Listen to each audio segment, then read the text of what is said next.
Story. అయితే ఒక రోజు ఒక అమ్మాయి రోజు కొన్ని బాటిల్స్ పడేస్తూ ఉంటుంది ఏసై వాక్యం రాసి. అయితే దాన్ని రోజు అబ్జర్వ్ చేస్తున్న ఒక ఒక ఒక సార్ ఉండు. అయితే ఆ సార్ రోజు అబ్జర్వ్ చేస్తూ ఉంటాడు. అబ్జర్వ్ చేస్తుంటే ఒక బాటిల్లో చూసి ఒక బాటిల్ తీసుకొని దాన్ని ఓపెన్ చేసుకో, ఒక చిన్న పేపర్ ఉంది, రబ్బర్ బ్యాండ్. ఆ రబ్బర్ బ్యాండ్ తీసి చూసి చదివిన తర్వాత దేవుని వాక్యం ఉంది, దాన్ని చదివి రక్షింపబడిండు. అయితే next boy and the toilet. అయితే ఒక అమ్మ నాన్న ఇంకా ఒక బాబు ఉంటారు. వాళ్ళ నాన్న చచ్చిపోయిండు. అయితే అయితే అయితే ఆ అబ్బాయి చదువు సండే స్కూల్కి వెళ్తూ మంచిగా మెమరీ వర్స్ నేర్చుకుంటూ పెద్ద పైలట్ అయిండు. అయితే ఇది ఏరోప్లేన్ నడిపేటప్పుడు ఏదో ఏదో సమస్య ఆ ఏరోప్లేన్లో ఏర్పడింది. అయితే ఈ అబ్బాయి వాళ్ళ సండే స్కూల్లో ఒక వాక్యం నేర్చుకుండు. ఆపద కాలంలో నాకు మొరపెట్టును, నేను నిన్ను రక్షించును అనే వాక్యం గుర్తొచ్చింది. ఆ తర్వాత రక్షింపబడిండు. Boy and the navy. Boy the navy. Navy అంటే షిప్. అయితే ఒక బాయ్ ఉంటాడు. అయితే ఆయనకు కూడా నాన్న లేరు. వాళ్ళ మమ్మీ కష్టపడి సండే స్కూల్కి పంపిస్తుంది, మంచిగా ఉంటుండ్రు, మెమరీ వర్స్ నేర్చుకుంటు. అయితే నైట్ అవుతుంది కదా, ఒకరోజు షిప్ నైట్ అయిన తర్వాత ఏదో ల్యాండ్ గుద్దుకొని ఈ ముక్క హాఫ్ అయిపోయినాయి. అయితే మళ్ళీ ఇంకొక ఆయనకి ఇంకో వాక్యం గుర్తొచ్చింది. సమస్యలో నాకు మొరపెట్టుము, నేను నిన్ను రక్షించును. శ్రమలో నేను నిన్ను రక్షిస్తాను అనే మాట గుర్తొచ్చింది. అయితే మొరపెట్టిండు. ఎలాగోలా చేరుకొని స్విమ్మింగ్ చేసుకొని ఒక వాళ్ళ ఇంటికి వచ్చేసిండు. అయితే నెక్స్ట్ గర్ల్ హ్యాంగింగ్, ఒక ఆమె ఊరేసుకుంటుంటారు. అయితే ఒకరోజు ఒక అమ్మాయి ఉంటుందంట. అయితే ఒకరోజు ఊరేసుకొని చచ్చిపోదాం అనుకుంది. అయితే ఎవరో తలుపు కొడుతుండ్రు. 3 times తలుపు కొడుతుండ్రు.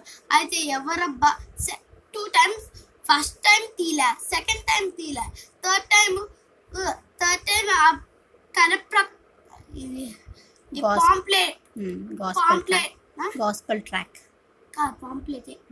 పాంప్లెట్ ఆ డోర్ దగ్గర వెళ్ళి ఆ డోర్ దగ్గర పెట్టేసి వెళ్ళిపోయిండు. అయితే ఆమె తెరచక ముందే ఆ డోర్ నుంచి సగం పేపర్ కనిపోయింది. అది చూసి ఓపెన్ చేసి చూసేసరికి ఏసయ్య మాటలు వినిందా. ఆ తర్వాత రక్షింపబడిండు. Next book seller. అయితే రోజు ఒక బుక్ సెల్లర్ అనే ఒక యజమాని ఉంటారు కదా, బుక్ సెల్లర్ అనే షాప్ కీపర్ ఉంటారు. అయితే రోజు బుక్స్ అమ్మేటప్పుడు అందరు కొనుక్కొని వస్తారు. అయితే ఆ బుక్స్లో ఒకటి హోలీ బైబిల్ అనే బైబిల్ ఉంది. అయితే దాన్ని తీసుకొని అది ఎత్తిపెట్టుకొని అందరు షాప్ అమ్మేసి ఇంటికి వచ్చిండు. ఆ తర్వాత ఓపెన్ చేసి చదవడం మొదలు పెడితే దాంట్లో మంచి తీయని వాక్యం ఉంది. ఆ తర్వాత రక్షింపబడిండు. ఏసేకి మొరపెట్టడం స్టార్ట్ చేసిండు. ఇంకా చైనాలో ఒక గాడ్ సర్వెంట్ జైల్లో పెట్టబడ్డాడు. చైనాలో ఒక గాడ్ సర్వెంట్ ఉండేవాడు. చైనాలో ఒక గాడ్ సర్వెంట్ ఉండేవారు. అయితే చైనాలో ఎవరైతే క్రిస్టియన్స్ ఉన్నారో వాళ్ళని శిక్షించి వాళ్ళని చంపేస్తారు. అయితే సేమ్ అట్లాగే చైనాలో ఒక గాడ్ సర్వెంట్ ఉంటాడు. అయితే ఆయనని జైలు వేసేస్తే అక్కడ ఫుడ్ లేదు, ఏం లేదు. అయితే ఆయన ఆయన అని మారింది టాయిలెట్స్ కడగడం. అయితే ఆయనకి బైబిల్ చదవాలని ఉండేది. ఆయనకి బైబిల్ చదవాలని ఆశ ఉండేది. రోజు ఏసైకి ప్రేయర్ చేసుకుంటాం. అయితే ఒకసారి ఒక ఒక ఒక అబ్బాయి వచ్చి టాయిలెట్ కూర్చొని ఒక బైబిల్ అనే దాంట్లో ఒక పేపర్ చింపి పడేస్తాడు. అయితే ఆ సర్వెంట్ టాయిలెట్ చేతి కడుక్కొని శుభ్రంగా ఆ తర్వాత ఆ బైబిల్ ఒక్కొక్క పేపర్ని చూసుకుంటూ చదివాడు. ఆ తర్వాత మంచిగా చదువుకుంటూ అట్లనే అవుతుంది. అట్లా రోజు ఎప్పుడు టాయిలెట్ దగ్గరికి వెళ్ళి రోజు చిన్న చిన్న పేపర్స్ అన్ని చదువుకుంటూ జైల్లో ఉండే అతనే ఆ టాయిలెట్ ఇట్లా తుడుచుకొని ఆ బైబిల్ మీద కోపంతో బైబిల్ని చించేసి టాయిలెట్ తుడుచుకొని అక్కడ పడేసేవాడు. అవును. అయితే కానీ ఆయనకి బైబిల్ చదవాలన్న ఆశతో ఆ టాయిలెట్ ఉన్నా కానీ దాని టాయిలెట్ తీసేసి కడిగి నీట్గా చదివేవాడు. నీట్గా క్లీన్ చేసి చదివి. నెక్స్ట్ థీఫ్, దొంగన. అయితే ఒక థీఫ్ ఉండేవారు. అయితే రోజు దొంగతనం చేస్తారు. అయితే ఆయన దగ్గర ఒక చిన్న బైబుల్ అనేది ఉంటుంది. అన్ని దొంగతనం చేస్తారు. అయితే ఈ బైబుల్ ఒకటి దొంగతనం చేసింది. అయితే పోలీసులు ఏదో దాంట్లో దొంగతనం చేస్తే పోలీసు ఎంత పడిండు. అయితే ఆ బైబుల్ని ఒక గుహలో దాచిపెట్టి క్లోజ్ చేసేసిండు. రైట్, ఆయన కూడా వేరే గుహలో ఉండు. అయితే పోలీసులు వెళ్ళిన తర్వాత పాపం ఆయన చదవడానికి ఏం లేదు. అప్పుడు గుర్తొచ్చింది. ఏసే గుర్తు చేసిండు. ఆ బైబిల్ని చదువుదామని తీసి ఆ బైబిల్ తీసుకొని మరి క్లోజ్ చేసేసి ఆ బైబిల్ చదవడం స్టార్ట్ చేసిండు. ఒక దొంగ ఎట్లా మారింది అనుకో, మనకు కూడా అట్లనే నెక్స్ట్ ఏంటి? God servant. నెక్స్ట్ ఏంటప్ప?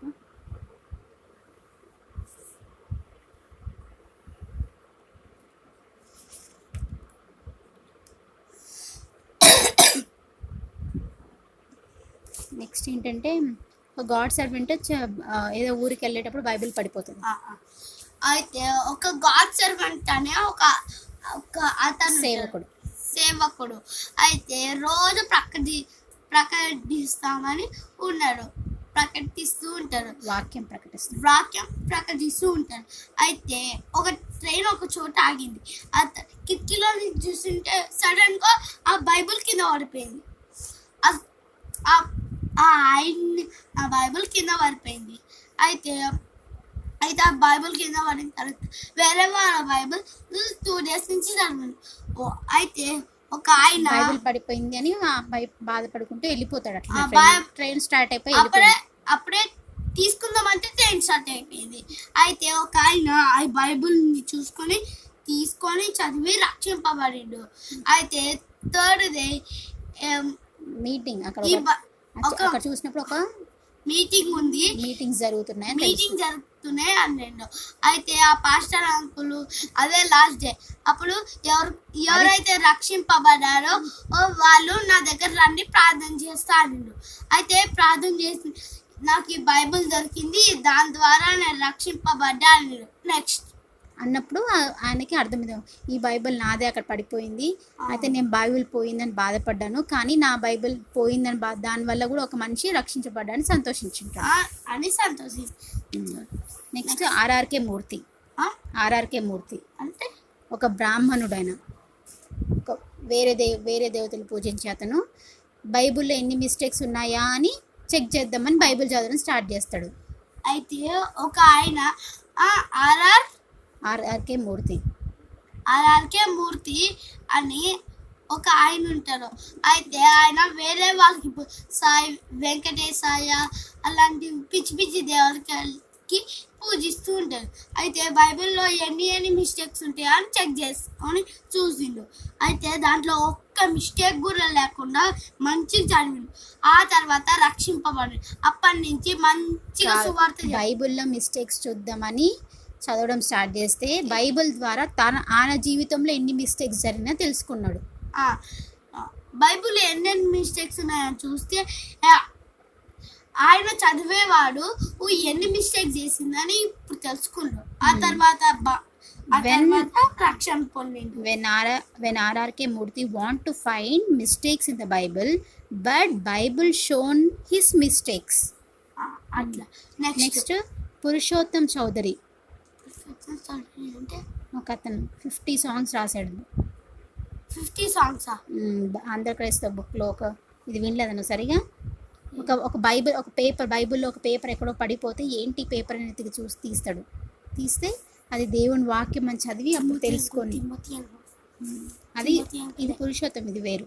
నెక్స్ట్ ఆ అంకుల్ ఆ పేపర్ తీసుకొని అది చదివి మారిపోతాడు అనమాట. నెక్స్ట్ భక్త సింగ్ అంకుల్ది. ఇది భక్త సింగ్ అంకుల్ ఏం చేస్తాడు, ఇది పురుషోత్తంది. భక్త సింగ్ అంకుల్ ఏం చేశాడు,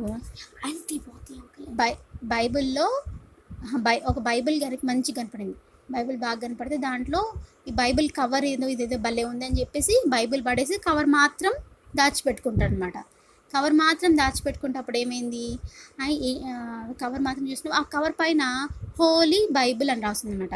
హోలీ బైబిల్ అని రాస్తుంటే ఆ హోలీ అనే వర్డ్ చూడంగానే నాకు ఏదో మంచిగా అనిపించింది. ఏంటబ్బా ఈ హోలీ అంటే ఏంటి, పరిశుద్ధత అంటే ఏంటి అని దాని గురించి స్టడీ చేయాలని అనుకున్నప్పుడు అప్పుడు దేవుడు ఆయనతో మాట్లాడి భక్త సింగ్ అంకుల్తో ఆయనని హోలీగా మార్చారనమాట. ఆ తర్వాత నెక్స్ట్ తిమోతి అంకుల్ ఇంకా ఉన్నాయి చాలా. నెక్స్ట్ ఒక పర్సన్ వాటర్లో ఉన్నప్పుడు స్విమ్మింగ్ చేసేటప్పుడు అయితే ఒక పర్సన్ అనే ఒక ఆయన ఉంటారు. పర్సన్ అన్న ఆయన అన్న ఒకటే పర్సన్ ఉంటారు, ఒక అతను ఉంటారు. అయితే రోజు ఆయన డ్యూటీ ఏంటంటే సముద్రంలోకి వెళ్ళి ఇది ముత్యాలు కనిపెట్టదా ఆయన పని. అయితే ఒకరోజు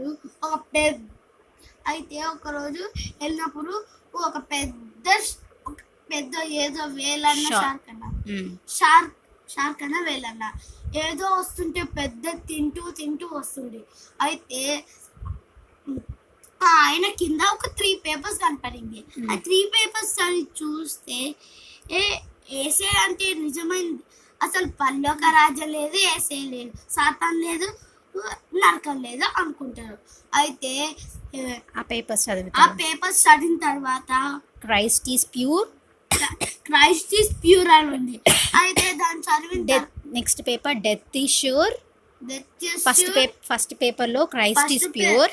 ఫస్ట్ పేపర్లో Christ is pure.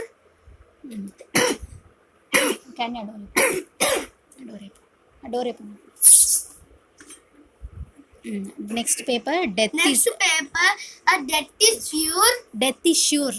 First one Christ is pure, second one death is sure. Next one haven is real అని ఆ 3 పేపర్లో కనపడ్డాయి. అయితే ఏసే అని నమ్మింది. ఆ తర్వాత ఆ షార్క్ తినుకుంటూ ఇటు తిరిగింది, ఆ మనిషి దగ్గర రాకుండా. అయితే నిజంగా ఏసే ఉండు అని ఇంత చిన్న దాంట్లో నాకు హెల్ప్ చేసినప్పుడు దేవుడు ఇంత పెద్ద సమస్యలో నన్ను రక్షించుని ఆయన నిజమైన దేవుడు అని నమ్ముకుని రక్షింపబడిండు. ఆయన ఎక్కడైతే చాలా మంది బయట రక్షింపబడిండు, కానీ ఈయన సముద్రం లోపల రక్షింపబడిండు. Next army man holding the Bible. అయితే ఒక ఆర్మీ మ్యాన్ అనే ఒక అతను ఉంటాడు. సోల్జర్ అని ఒక అతను ఉంటాడు. ఆయన దగ్గర ఒక బైబుల్ ఉంది. ఆ బైబుల్ మంచిది. అయితే యుద్ధంకి ఆ బైబుల్ని తీసుకొని వెళ్ళిండు. ఒక అతను వెనకాల నుంచి కాల్చేటప్పుడు ఆ బుల్లెట్ ఆ బైబుల్లోకి పోయింది, ఏదో పేజీలోకి పోయింది. యుద్ధం అయిపోయిన తర్వాత ఆ బుల్లెట్ ఉండే పేజ్లోనే ఓపెన్ చేసి చూసేసరికి దాంట్లో అపాయం నీ యొద్దకు రాదు.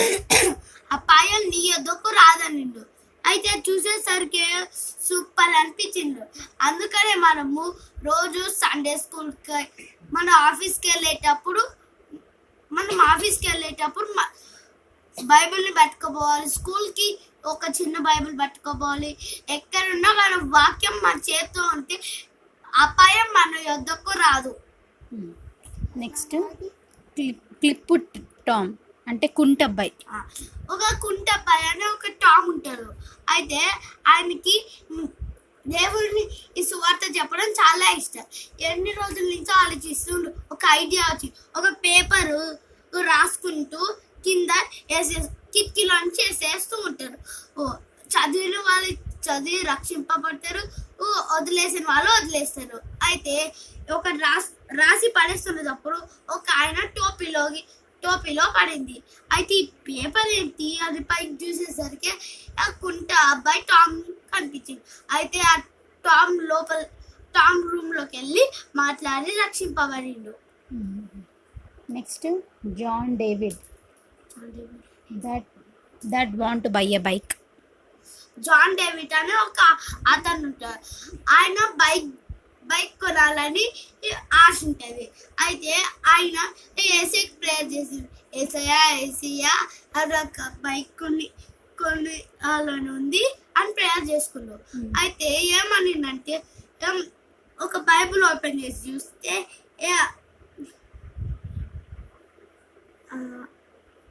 విట్నెస్ని సాక్షుల దగ్గర వెళ్ళి సైన్ పెట్టించుకో. సాక్ష్యం దగ్గరికి వెళ్ళి సైన్ పెట్టించుకో, ఇంత డబ్బులు అని చెప్పు అని. సేమ్ ఆ డబ్బు వేసేయా ఓకే అనిడు. అయితే బైబిల్ చెప్పినట్టుగానే సంతకం పెట్టిండు, ఇంత అని ఇచ్చిండు.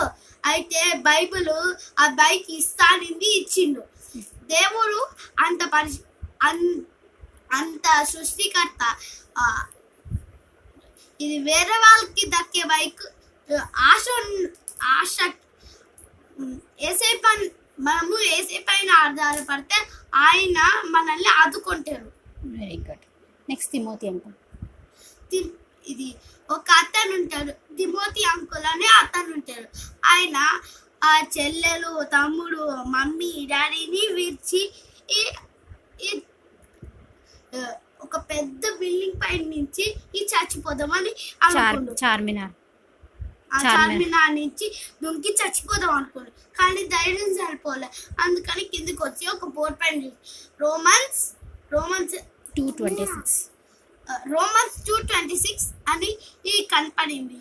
అయితే ఈ రోమన్స్ 2:26 అని ఒక తండ్రి అని అనుకో హెబ్రోన్లో ఆ వాక్యం అని చెప్తుంటే wages of sin is death అని అక్కడ రాసింది. అయితే ఆ వాక్యం చదివి రోజు హెబ్రోన్కి వెళ్తూ రక్షింపబడి. ఆయన ఎవరంటే హెబ్రోన్లో ఉండే తిమోతి అంకుల్.